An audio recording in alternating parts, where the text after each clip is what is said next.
مسلسل social media पे 2-3 दिन से वीडियोस बहुत ज़्यादा वायरल हो रही हैं कि एक हमारा पाकिस्तानी भाई जिसका नाम राजा ग़ुलाम हैदर था और उसका यूनान की सरज़मीन पर ही रोड एक्सीडेंट हुआ, उसका इंतकाल हो गया। और जब उसकी डेड बॉडी उसके आबाई गांव पहुंचती है तो वहां पे उसकी वालदा गमज़दा जो है अपने बेटे को देखकर किस तरह उनकी हालत हो जाती है। तो उनकी वालदा की वीडियोस बहुत ज़्यादा चल रही थी, तो लोग जो हैं वीडियोस को तो तमाम को अपलोड कर रहे हैं, लेकिन असल हकाइक, असल वजूहात, किस तरह ये वाक़या पेश आया, तो इस हवाले से कोई हकाइक नहीं नज़र आ रहे थे। तो मैंने कल से इस पे मुकम्मल स्टडी की और मैंने इसके मुकम्मल तहकीकात जानने की कोशिश की।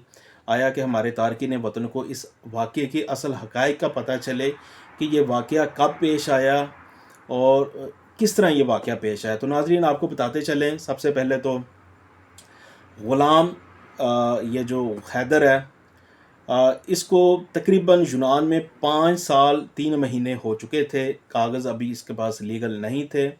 और ये जो है क्रीती में, राकलियो, क्रीती में एक शहर है राकलियो, वहाँ पे अपने मामू के पास रहता है। इसके मामू का नाम है राजा शहबाज। उनसे मेरी तफसीलन सारी बात हुई है। उनका ये कहना था कि पहले 18-20 साल इनके वालिद भी यहाँ पे यूनान में रहे, मैं भी 17-18 साल से रह रहा हूँ, और ये जो मेरा भांजा है ग़ुलाम हैदर, ये मेरे पास ही रहता था। तो वहाँ पे जो है काम की कोई सूरत हाल बेहतर नहीं थी, तो मैंने राकलियो के बिल्कुल साथ ही एक गाँव है 4-5 किलोमीटर पर, वहाँ पे मैंने कहा कि तुम जाओ, वहाँ पे जैतून का काम है, दिहाड़ियाँ वगैरह लगाओ। तो ये वहाँ पे काम के सिलसिले में जाता था। और ये जो है 18 अक्टूबर को जब इसको कोई दिहाड़ियों के पैसे वगैरह मिलते हैं, तो 18 अक्टूबर को ये मोटरसाइकिल घर से निकालता है और पैसे जो हैं किसी मनी ग्राम या जिस तरह भी तरीके के साथ पाकिस्तान पैसे ट्रांसफ़र होते हैं, ये पाकिस्तान पैसे ट्रांसफ़र करने के लिए जा रहा होता है। तो मोड़ पे ना पीछे से ये दीमू का ट्रक, जो बड़ा ट्रक होता है, ये कचरा वगैरह उठाता है, तो उसकी हाइट ज़्यादा होती है, तो वो ट्रक पीछे से आ रहा था। तो जैसे ही ट्रक करीब आया या उसकी नज़र नहीं पड़ी, क्योंकि उसकी हाइट ज़्यादा होती है तो ड्राइवर की ज़्यादातर नज़र नीचे नहीं पड़ती, और ऐसे लातदाद वाक़यात हो चुके हैं। तो वो ट्रक के साथ मोटरसाइकिल टकराती है, मोटरसाइकिल भी चूरो चूर हो जाती है। मौके पे जो है हमारा ये पाकिस्तानी मज़दूर भाई जो है राजा ग़ुलाम हैदर, इसकी मौके पे ही जो है इसका इंतकाल हो जाता है। तो फिर वहाँ के मुकामी लोग इकट्ठे वगैरह हो जाते हैं और वक्तन तौर पे वहाँ पे प्रोटेस्ट भी किया जाता है, पुलिस आ जाती है, और फिर जो है इसकी जो डेड बॉडी है वो पोस्टमार्टम के लिए भेज जाती है। और वहाँ पे जो इनका मामू मौजूद था राजा शहबाज, वो इस पे मुकम्मल कानूनी कार्रवाई करते हैं, बाकायदा दीमू के ख़िलाफ़ FIR भी दर्ज होती है। उसके बाद जो है इसके मामू ने कहा ये हमारा मेरी बहन का अकलौता बेटा था, तो हमारी कोशिश ये थी कि चलो इसको ज़रा डेड बॉडी जाने तक जो है थोड़ा सा हम पर्दा रखें, तो इसलिए हमने ज़्यादा इसको पब्लिकली मैसेज नहीं दिया। बाकी हमने क्रीती राकलियो में कानूनी सारी कार्रवाई की, FIR दर्ज करवाई है। तो फिर जो है हमने इसकी डेड बॉडी पाकिस्तान ले जाने के लिए जो है अपने इंतज़ामात वगैरह किए, और 6 नवंबर को जो है डेड बॉडी पाकिस्तान पहुंच गई। सराय आलमगीर के साथ ही, सराय आलमगीर से 5 किलोमीटर की दूर जो है इनका गांव है। और वहाँ पे जब ये डेड बॉडी जाती है तो ज़ाहिर बात है माँ, उसका ये लखते जिगर, और आज आप देखें 2-3 काफ़ी सारे सोशल मीडियाज़ पे जो है इसकी वालदा की वीडियोस क्यों चल रही है, क्योंकि माँ के वो जज्बात जो हैं, ज़ाहिरी बात है हर परदेसी जैसे ही वो लम्हात देखता है तो खून के आंसू हर शख्स रो रहा है, क्योंकि माँ तो फिर आपको पता है एक बड़ा आला दर्जा है, और माँ का लखते जिगर, और वो माँ जिसने इसकी शादी के लिए बड़े इंतज़ामात किए थे कि मैं अपने, जिस तरह माँओं को बड़े अरमान होते हैं कि मैं अपने बच्चों की शादी बड़े धूमधाम से करूँगा, लेकिन यहाँ पे बस बदकिस्मती कह लें, परदेस ने बच्चा तो दिया लेकिन वो ज़िंदा ना जा सका।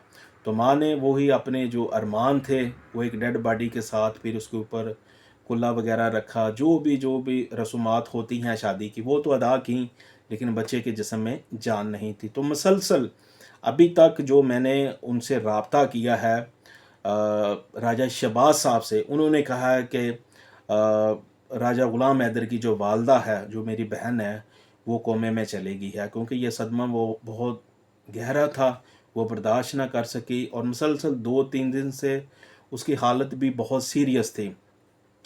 قبرستان سے وہ واپس گھر آنے کا نام نہیں لے رہے تھے، اب جو ہے وہ کوما میں چلے گئی ہیں، ان کی حالت بہت سیریس ہے۔ تو اس دکھ کی گھڑی میں ہم اپنے راجہ شہباز یونان والے جو ہیں، جو 17-18 سال سے کریتی میں راکلیو شہر میں مقیم ہے، تو یونان میں رہنے والے ہم تمام پاکستانی اس دکھ کی گھڑی میں ان کے ساتھ برابر کے شریک ہیں۔ دعا گو ہیں کہ اللہ پاک ہمارے اس مزدور غلام حیدر کی مغفرت فرمائے اور ان کے لواحقین کو صبر و جمیل عطا فرمائے۔ اور شہباز بھائی کا یہ کہنا ہے کہ میں انشاءاللہ تعالیٰ اگلے مہینے جو ہے واپس آؤں گا 2-3 دسمبر کو، اور باقاعدہ جو میں نے FIR درج کی ہوئی ہے دیمو کے اوپر، اس پہ میں مکمل کارروائی کروں گا۔ تو وہاں پہ اب میں نے ان سے کہا ہے کہ آپ نے جیسے ہی آنا ہے تو ایتھنز میں ہم سے رابطہ کرنا ہے، تو انشاءاللہ تعالی ہم سے جتنا ہوگا ہم آپ کے کیس کے حوالے سے جو ہے اپنے یہاں پہ جو ہمارے کمیونٹیز کے لوگ ہیں ان سے بات کریں گے، اور جتنا ہم سے ہو سکے گا ہم ضرور کریں گے۔ تو اب اس میں جو ہے کریتی میں رہنے والے لوگوں نے اہم کردار ادا کرنا ہے، وہ ان کے ساتھ کھڑے ہوں۔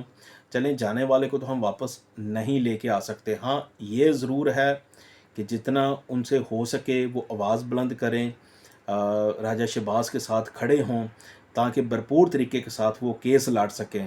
اگر تو واقعی ہی اس دیمو والے ٹرک کی غلطی ہے تو جو ہے پھر اس کو سزا ملنی چاہیے۔ تو بس یہ سارے واقعے کی تفصیلات ہے۔ تو ناظرین، یہ واقعہ جو ہے پچھلے مہینے جو ہے یہ واقعہ 18 اکتوبر کو پیش آیا تھا۔ تو مزید اگر کوئی اور تفصیلات ہوئی تو اپنے ناظرین کو ہم ضرور بتائیں گے۔